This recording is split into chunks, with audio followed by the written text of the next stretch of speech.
இப்போ ஃபஸ்ட்டாக நம்ம என்ன பார்க்க போகிறோம்னா, இது நிறைய பேர் இந்த வண்டியில் மாட்டி நான் பார்த்ததில்ல.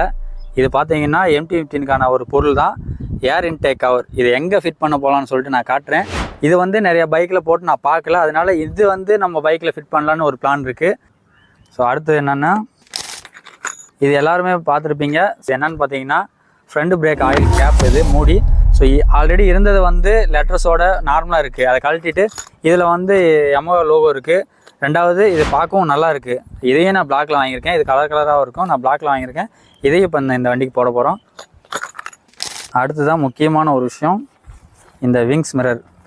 ஸோ இந்த மிரர் தான் இந்த பைக்குக்கான லுக்கே இப்போ இன்றைக்கி தரப்போகுது. அப்படியே பாருங்கள், இதில் மொத்தம் 2 மிரர் கொடுத்துருவாங்க செட்டு. இந்த அலாங்கியெல்லாம் நான் தனியாக கொண்டு வந்தேன் மாட்டுறதுக்கு. ஸ்டாக்லேயே ஒரு அலாங்கி நட்டு போல்ட்டோட வந்து ஒரு செட்டு கொடுத்துருவாங்க. ஆனால் இந்த அலாங்கி வந்து செட் ஆகலன்றதுக்கோசம் நான் தனியாக கொண்டு வந்தேன். இப்போ மிரரோட க்ளோஸர் லுக் பார்த்துக்கலாம். இது ஏன் இந்த மிரர் நான் செலக்ட் பண்ணேன்னு பார்த்தீங்கன்னா, இது கொஞ்சம் ஸ்டைலிஷாக, கொஞ்சம் பார்க்க கொஞ்சம் லுக்காக இருக்குது. நிறையா பேர் வந்து MT-லையும் KTM-லையும் இந்த இது நான் போட்டு நான் பார்த்துருக்கேன். கொஞ்சம் சூட்டபுளான மாதிரி தான் இருந்துச்சு. சரி, நம்ம வண்டியில் தான் மிரர் வந்து பாரண்ட் மிரர் உடஞ்சிச்சு, சரி இது போட்டு நம்ம லுக் எப்படி இருக்குன்னு சொல்லிட்டு பார்த்துலாம் தான் இது நான் செலக்ட் பண்ணேன். அதுவும் ஒரு ரீசன் தான். வாங்க இப்போ நான் ஃபிட் பண்ணி பார்த்துக்கலாம்.